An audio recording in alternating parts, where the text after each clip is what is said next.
अध्याय 7। वीवरों के साथ एक दिन। जब दो लड़के पीछे फुसफुसा रहे थे, तभी दोनों लड़कियों ने अचानक चिल्लाकर कहा, अरे! और रुक गईं। वो रॉबिन! लूसी चिल्लाई। रॉबिन उड़ गया! और वाकई वो उड़ चुका था, एकदम आंखों से ओझल। अब हम क्या करें? एडमंड ने कहा और पीटर की ओर इस तरह देखा जैसे कहना चाहता हो, मैंने पहले ही कहा था, है ना? देखो, सूजन ने कहा। क्या? पीटर ने पूछा। वहां बाईं ओर पेड़ों के बीच कुछ हिल रहा है। वे सब जोर से देखने लगे और किसी को भी बहुत आरामदायक महसूस नहीं हुआ। फिर से गया, सूजन ने थोड़ी देर बाद कहा। मैंने भी इस बार देखा, पीटर ने कहा। अब भी वही है, बस उस पेड़ के पीछे गया है। क्या है वो? लूसी ने पूछा, डर को छिपाने की कोशिश करते हुए। जो भी हो, पीटर ने कहा, वो हमें चकमा दे रहा है, लगता है दिखना नहीं चाहता। चलो घर चलते हैं, सूजन ने कहा। और फिर भले ही किसने जोर से नहीं कहा, सबने वही बात समझ ली जो एडमंड ने पिछले अध्याय के अंत में पीटर से फुसफुसा कर कही थी। वे रास्ता भटक चुके थे। वो क्या है? लूसी ने पूछा। वो कोई जानवर था, सूजन ने कहा। फिर देखो देखो जल्दी वहां। इस बार सबने देखा, एक मूंछों वाला फर वाला चेहरा जो पेड़ों के पीछे से उन्हें देख रहा था। लेकिन इस बार वो तुरंत पीछे नहीं हटा। इसके बजाय उस जानवर ने अपने पंजों को अपने मुंह पर ऐसे रखा जैसे इंसान अपनी उंगली होठों पर रखते हैं जब वो चुप रहने का इशारा करते हैं। फिर वो फिर से गायब हो गया। बच्चे सांस रोक कर खड़े रहे। एक पल बाद वो अजनबी पेड़ के पीछे से निकला, इधर उधर देखा जैसे डर रहा हो कि कोई देख रहा हो। चुप रहने का इशारा किया, फिर उन्हें इशारे से बुलाया कि वे घने जंगल के उस हिस्से में आए जहां वो खड़ा था, और फिर गायब हो गया। मैं जानता हूँ ये क्या है, पीटर ने कहा। ये एक बीवर है, मैंने इसकी पूंछ देखी। ये हमें अपने पास बुला रहा है, सूजन ने कहा, और कह रहा है कि शोर मत मचाओ। मुझे पता है, पीटर ने कहा। सवाल ये है कि हमें इसके पास जाना चाहिए या नहीं। लूसी, तुम क्या सोचती हो? मुझे लगता है ये अच्छा बीवर है, लूसी ने कहा। हाँ, लेकिन हमें ये पता कैसे चलेगा? एडमंड ने कहा। हमें थोड़ा खतरा तो उठाना ही पड़ेगा, सूजन ने कहा। मेरा मतलब यूं ही खड़े रहने से तो कोई फायदा नहीं, और वैसे भी मुझे बहुत भूख लग रही है। इसी वक्त वीवर ने फिर से पेड़ के पीछे से सिर निकाला और जोर जोर से उन्हें बुलाया। चलो, पीटर ने कहा। एक बार कोशिश करते हैं, सब एक साथ रहना। अगर ये दुश्मन निकला भी तो भी हम चारों एक बीवर से तो निपट ही सकते हैं। तो बच्चे सब पास पास होकर पेड़ के पीछे पहुंचे, और वाकई वहां वीवर था। लेकिन वो अब भी थोड़ा पीछे हट गया और गहरे फुसफुसाते स्वर में बोला, थोड़ा और अंदर आओ, यहाँ खुले में हम सुरक्षित नहीं हैं। जब वह उन्हें चार पेड़ों के बीच ले गया, जहाँ पेड़ इतने करीब थे कि उनकी शाखाएं मिल रही थी और जमीन पर बर्फ नहीं थी, तब उसने बात करना शुरू किया। क्या तुम आदम के बेटे और ईव की बेटी हो? उसने पूछा। हम उनमें से कुछ हैं, पीटर ने कहा। श्श, वीवर ने कहा। इतनी जोर से नहीं, यहाँ भी हम पूरी तरह सुरक्षित नहीं हैं। किससे डर रहे हो तुम? पीटर ने पूछा। यहाँ तो हमारे सिवाय कोई नहीं है। पेड़ हैं, वीवर ने कहा। वे हमेशा सुनते हैं, ज्यादातर हमारे पक्ष में हैं, लेकिन कुछ पेड़ उसे धोखा देंगे। तुम जानते हो मैं किसकी बात कर रहा हूँ। और उसने कई बार सिर हिलाया। अगर पक्षियों की बात करें, एडवर्ड ने कहा, तो हमें कैसे पता चले कि तुम दोस्त हो? बुरा मत मानो मिस्टर वीवर, पीटर ने जोड़ा, लेकिन हम तो अजनबी हैं। बिल्कुल सही, वीवर ने कहा। ये रहा मेरा प्रमाण। ये कहकर उसने एक छोटा सा सफेद कपड़ा उन्हें दिखाया। वे सब हैरानी से उसे देखने लगे, जब तक कि लूसी ने अचानक कहा, अरे, ये तो मेरा रुमाल है जो मैंने बेचारे टमनस को दिया था। बिल्कुल, वीवर ने कहा। बेचारा, उसे गिरफ्तारी की भनक लग गई थी और उसने ये मुझे दे दिया था। उसने कहा कि अगर उसे कुछ हो जाए तो मुझे यही तुमसे मिलना है और तुम्हें आगे ले जाना है। यहाँ वीवर की आवाज धीमी हो गई और उसने रहस्यमय ढंग से सिर हिलाया, फिर बच्चों को इशारा किया कि वे उसके एकदम पास आए, इतने पास कि उसकी मूछें उसके चेहरे को छू रही थी, और उसने धीरे से फुसफुसाते हुए कहा, कहती हैं असलन चल पड़ा है, शायद वो पहले ही आ चुका है। और अब कुछ अजीब हुआ।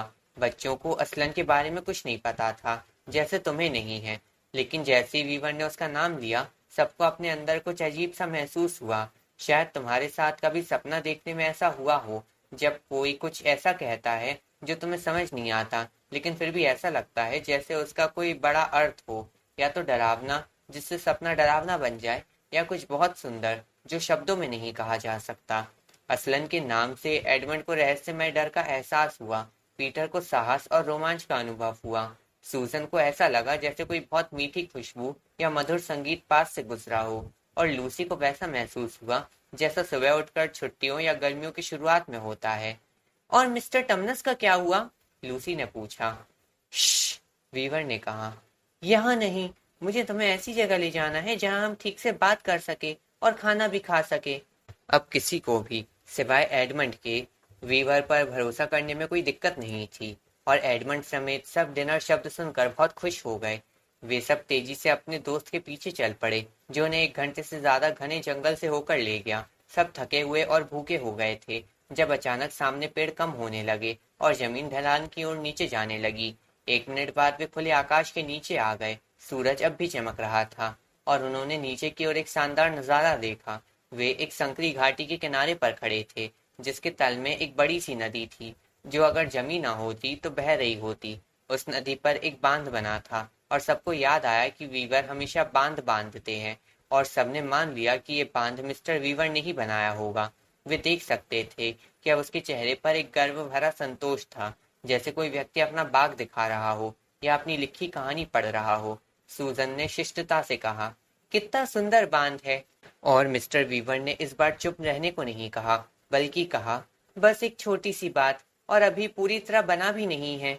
बांध के ऊपर, जहाँ एक गहरा पोखर होना चाहिए था, वहां अब गहरा हरा बर्फ का फर्श था, और बांध के नीचे, जहाँ पानी बहता, अब बर्फ के झागदार आकार थे, और जहाँ पानी रिसता था, वहां अब बर्फ के चमकदार फूल और झालरें थीं, जैसे किसी ने बांध को चीनी से सजाया हो।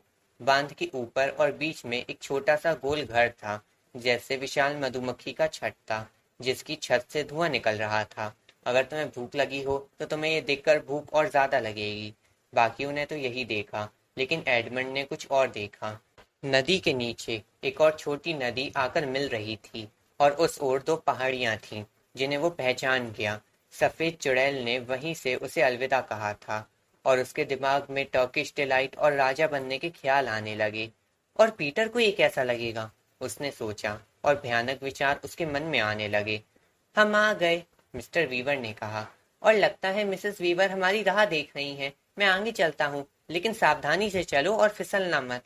बांध की सतह पर इंसानों के लिए चलना आसान नहीं था, क्योंकि एक ओर बर्फ के साथ समतल थी, लेकिन दूसरी ओर गहराई थी। मिस्टर वीवर उन्हें पंक्ति में चलकर घर के दरवाजे तक ले गया। लो मिसेस वीवर, उन्होंने कहा, मैं इन्हें ले आया हूँ। ये आदम और ईव की संतानें। और अब सब अंदर चले गए। जैसी लूसी अंदर गई, उसने एक भुनभुनाने की आवाज सुनी, और उसने एक बूढ़ी बीबरन को सिलाई मशीन पर काम करते देखा। जैसे ही बच्चे अंदर आए, उसने सिलाई बंद कर दी और उठकर कहा, तो आखिर तुम लोग आ ही गए। कितनी खुशी की बात है। आलू उबल रहे हैं, केतली चाय के लिए तैयार है, और मिस्टर वीवर मछली ले आएंगे। जरूर, मिस्टर वीवर बोले, और पीटर को साथ लेकर बाहर गए। वहां एक बर्फ में छेद था, जिसे वो हर दिन कुल्हाड़ी से खुला रखते थे। उन्होंने बाल्टी साथ ली। मिस्टर वीवर छेद के पास बैठ गए, झांक कर देखा, और झट से एक सुंदर ट्राउल मछली पकड़ ली। इस तरह उन्होंने कई मछलियां पकड़ी। उधर लड़कियां मिसेस वीवर की मदद कर रही थी। केतली भरना, मेज लगाना, रोटियां काटना, प्लेट गरम करना, और एक बड़ी बियर की सुराही भरना। लूसी को वीवरों का घर बहुत आरामदायक लगा, भले ही वो मिस्टर टमनस की गुफा जैसा नहीं था। कोई किताबें या तस्वीर नहीं थी। बिस्तरों की जगह दीवार में बनाए गए बंक थे, और छत से प्याज और मांस लटक रहे थे। दीवारों पर गम बूट, कुल्हाड़ियां, कैंचियां, मछली पकड़ने के जाल और औजार टंगे थे। मेज पर कपड़ा बहुत साफ था, लेकिन बहुत खुरदुरा। तभी पीटर और मिस्टर वीवर मछलियां लेकर लौटे, जिन्हें वे पहले ही साफ कर चुके थे। ताजी मछली की खुशबू चारों ओर फैल गई, और सब भूखे हो गए। मिस्टर वीवर ने कहा, अब लगभग तैयार है। सूजन ने आलू छान कर सुखाए, और लूसी ने मिसेस वीवर की मदद से मछलियां परोसी। कुछ ही देर में सबने अपनी अपनी 3 टांगों वाली स्टूल खींच ली, और खाने को तैयार हो गए। बच्चों के लिए मलाईदार दूध था। मिस्टर वीवर बियर पीते थे, और मेज के बीचों बीच पीले मक्खन का बड़ा टुकड़ा था, जिससे हर कोई जितना चाहे ले सकता था। और सबको यही लगा, और मैं भी सहमत हूँ, कि ताजी मछली से बढ़कर कुछ नहीं, अगर वो आधे घंटे पहले तक जिंदा थी और अभी अभी तवे से उतरी हो।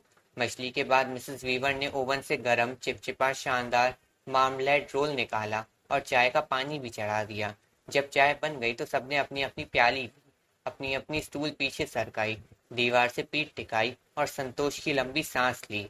और अब, मिस्टर वीवर ने कहा, अपनी बियर का मग हटाते हुए और चाय का प्याला पास खींचते हुए, अगर तुम लोग बस थोड़ा इंतजार कर लो, जब तक मैं अपनी पाइप जलाकर मजे से धुआं उड़ाने लगूं, तो हम असली काम की बात कर सकते हैं। फिर से बर्फ गिर रही है, उन्होंने खिड़की की ओर देखकर जोड़ा। ये अच्छा है, क्योंकि इसका मतलब है कोई मेहमान नहीं आएगा, और अगर कोई पीछा कर रहा हो तो वो हमारे निशान नहीं ढूंढ पाएगा।